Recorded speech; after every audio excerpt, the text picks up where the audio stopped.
جی کامران صاحب کی سے ایک سوال آیا ہے۔ ان کا سوال ہے کہ شفاعت کے ضمن میں ایک حدیث میں ہم نے پڑھی تھی جس میں قیامت کے دن نبی پاک صلی اللہ علیہ وسلم کی شفاعت کا ذکر تھا۔ اس میں یہ بھی بات تھی کہ صرف زبان سے لا الہ الا اللہ کہنے والے کو بھی نبی پاک کی شفاعت ملے گی۔ تو بعض لوگ اس سے دلیل دیتے ہیں کہ جو صرف اللہ کو مانے وہ بھی جنت جا سکتا ہے، نبوت کو ماننا ضروری نہیں۔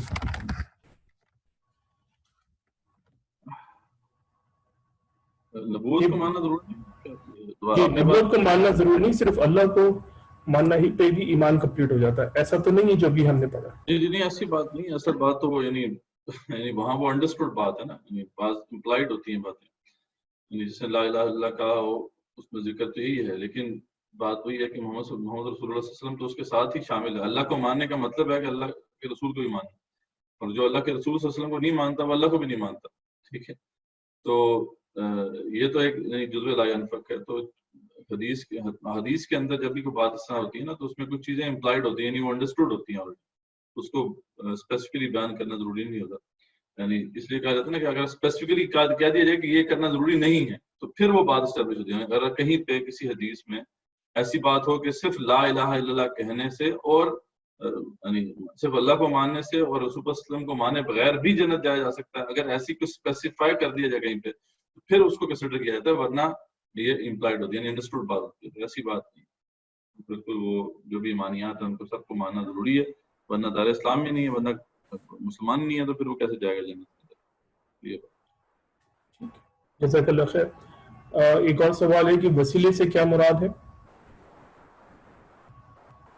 جی وسیلہ جو ہے، دیکھیں اصل میں جو وسیلے کا جو کانسیپٹ ہے جو قرآن میں بھی آیا ہے وہ ہے کوئی ایسا ذریعہ جو جس سے اللہ کی قربت مل سکے ہمیں، ٹھیک ہے۔ تو خاص طور پہ جس کانٹیکس میں یہ بات آئی ہے وہ جہاد کے کانٹیکس میں آئی، بڑی عجیب بات ہے۔ وہ جو قرآن میں آتا ہے نا کہ وہ لوگ جو اللہ تعالیٰ کی قربت چاہتے ہیں وہ خود اللہ کا وسیلہ تلاش کرتے ہیں، اور اس سے پہلے سارا جو کانٹیکسٹ ہے وہ جہاد فی سبیل اللہ۔ تو ہمارے اعمال جو ہیں وہ بھی ذریعہ ہیں، ٹھیک ہے، اللہ تعالیٰ کی قربت کا، یا پھر کسی کی دعا، کسی آپ کہہ دیں دعا کر دیں آپ کے لیے، ٹھیک ہے، وہ بھی اچھی بات ہے، کی جا سکتی ہے۔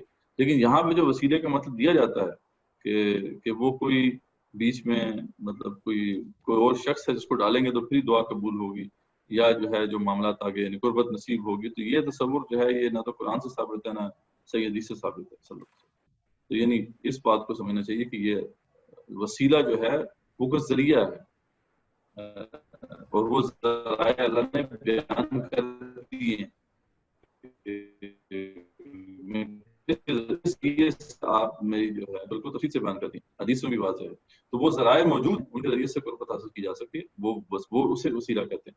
یا پھر ایک وہ جو ہے ایک مقام وسیلے کا ہے جو آپ صلی اللہ علیہ وسلم کو یعنی جو مقام محمود ملے گا، جس کی ہم دعا بھی کرتے ہیں اذان کے حوالے سے، اذان کی جو دعا ہے تو وہ جو ہے آپ صلی اللہ علیہ وسلم کو ایک مقام ملے گا، مقام محمود، ٹھیک ہے، اور اس پہ چڑھ کے وہ شفاعت کبریٰ بھی کریں گے اور اس کے بعد پھر امت کی شفاعت بھی کریں گے۔ تو نہیں اس کے یہ تو وہ نون چیزیں ہیں جو حدیث کے اندر ہیں، حدیث کے اندر ہیں، قرآن کے اندر ہے۔ اس کے علاوہ کوئی بھی بات ہے وہ بالکل لابد نہیں، اس کی کوئی حقیقت نہیں۔ جزاک اللہ خیر منصور بھائی۔ ایک سوال اور آیا ہے، یہ مزمل بھٹو صاحب کی طرف سے۔ سوال یہ ہے کہ ملائکہ انبیاء کرام کے علاوہ کسی اور انسان کو نظر آتا ہے؟ آئی تھنک ان کا اشارہ ولی اللہ کی طرف یا باقی حضرات کی طرف ہے۔ دیکھیں یہ تو بات ہے کہ جس سے ہم یعنی صحابہ کرام کے حوالے سے تو کلیئر ہے کہ ان کو نظر آتا ہے، صحیح حدیث میں موجود ہے، ٹھیک ہے۔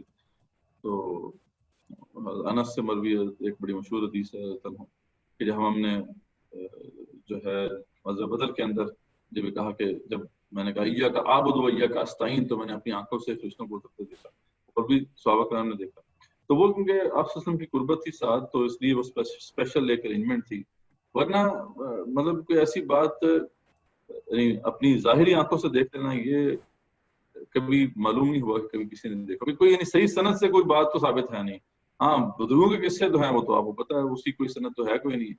تو صحابہ کرام سے تو بہرحال یہ صحیح حدیث سے ثابت ہے کہ ان کو نظر آئے تھے، لیکن یہ ہم کہہ سکتے ہیں کہ ان کے ساتھ ان کے آپ صلی اللہ علیہ وسلم موجود تھے، تو اس کے بعد شاید یہ کوئی اتنی بڑی پاسبلٹی نہیں ہے کہ ایسا ہوا، ایسا ہو سکے۔ ہاں اللہ تعالیٰ کرامت کے ذریعے سے کسی کو دکھا دے تو دکھا دے، جیسے کہ جو ہے قرآن مجید میں مختلف لوگوں کا ذکر آتا ہے، جو ہے بلا من باورا کا ذکر آتا ہے، ایک شخص تھا جس کو اللہ تعالیٰ نے اپنی آیت سے نوازا تھا، کوئی نشانی سے نوازا تھا. اس کے بارے میں ہمارے مفسرین نے لکھا ہے کہ وہ فرشتوں کو دیکھ سکتا تھا. یا پھر وہ دجال کے بارے میں آتا ہے، فرشتوں کو اپنی آنکھوں سے دیکھ سکے گا. ٹھیک ہے، وہ بھی تو کوئی صاحب کرامت بزرگ تھا دجال بھی. بعد میں پھر اس کی وہی حالت ہوئی جیسے ابلیس کی حالت ہوئی. تو وہ جب مدینے میں داخل ہونا چاہے گا تو اس کو فرشتے نظر آئیں گے.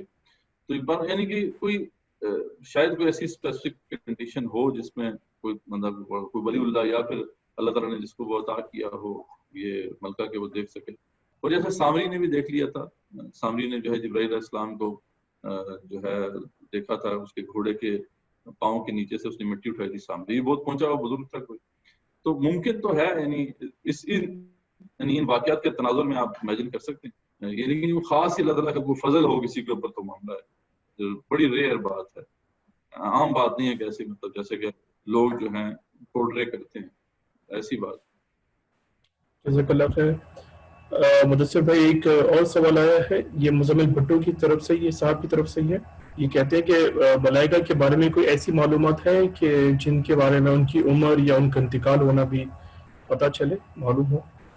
کوئی ایسی انفارمیشن ہے؟ ایسی کوئی انفارمیشن نہیں ہے، بس یہ ہے کہ وہ مخلوقات ہیں اللہ تعالیٰ کی. ان کی ڈیتھ کے حوالے سے تو کوئی بات ہمارے سامنے نہیں ہے. کم از کم میرے محدود علم میں تو کوئی ایسی بات نہیں ہے کہ ان کی ڈیتھ کی بات بھی ہو. بس یہ ہے کہ مخلوقات ہیں اللہ تعالیٰ کی، اور ان کی مطلب شبیہ ہے کوئی. سپر سسم نے ان کو دیکھا اس شبیہ. اور یہ بھی بات ہے کہ وہ کسی دوسرے کی شبیہ بھی اختیار کر سکتے ہیں، جیسے جبرائیل علیہ السلام جو ہیں وہ جو ہے صحابی کی شکل میں آیا کرتے تھے، اور بعض اوقات کسی اجنبی شخص کی شکل میں آیا کرتے تھے اور آ کے سوال پوچھتے تھے، آپ سے دین سکھاتے تھے صحابہ کرام. تو اس طرح کی، یا آپ کے پاس وہی لے کے آتے. ٹھیک ہے، تو یہ اس طرح کی بات بس یہاں تک ہی بتا. اس کے علاوہ ڈیٹیلز جو ہیں وہ خاص اس کے بارے میں اویلیبل نہیں. ٹھیک ہے، جزاک اللہ خیر. یہ طارق الہاشمی صاحب کی طرف سے ایک سوال آیا ہے کہ اگر ایک شخص ایک عرصے تک نماز نہ پڑھے، لائک مہینوں تک، انہوں نے اسپیسیفائی کیا ہے 8 مہینے نماز نہ پڑھتا اور اسی حالت میں وہ مر جائے تو، اور اس کا مر جائے، کیا اس کا جنازہ محمد صلی اللہ علیہ وسلم کی طرف سے شفاعت ملے گی اس جنازے کو؟ ہاں، یہ ایک ایسا معاملہ جس میں امت میں اختلاف رہا.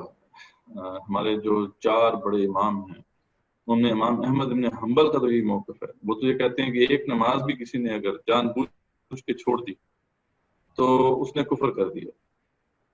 اور اب اگر جو ہے اس نے کفر کر دیا ہے، اس شخص کو جو ہے وہ قتل کر دیا جائے گا، اور اس کی نماز جنازہ بھی نہیں پڑھائی جائے گی، شہر سے باہر کسی گھاٹی میں پھینک دیا جائے. احمد بن حنبل تو اور وہ ذریعہ خود بات نہیں کر رہے، یعنی صحابہ کرام کی جو ہے روایات موجود تھی ان کے پاس، وہ خود بھی بہت بڑے محدث تھے. ٹھیک، تو لیکن باقی جو امام ہیں اس میں جو امام مالک اور امام شافعی رحم اللہ وہ اس کے قائل تھے کہ یہ کفر تو نہیں ہوا، لیکن یہ ہے کہ گناہ اتنا بڑا کہ گردن کاٹ دی جائے. یعنی وہ بھی اس کے قائل تھے کہ اس کی گردن کٹنی چاہیے.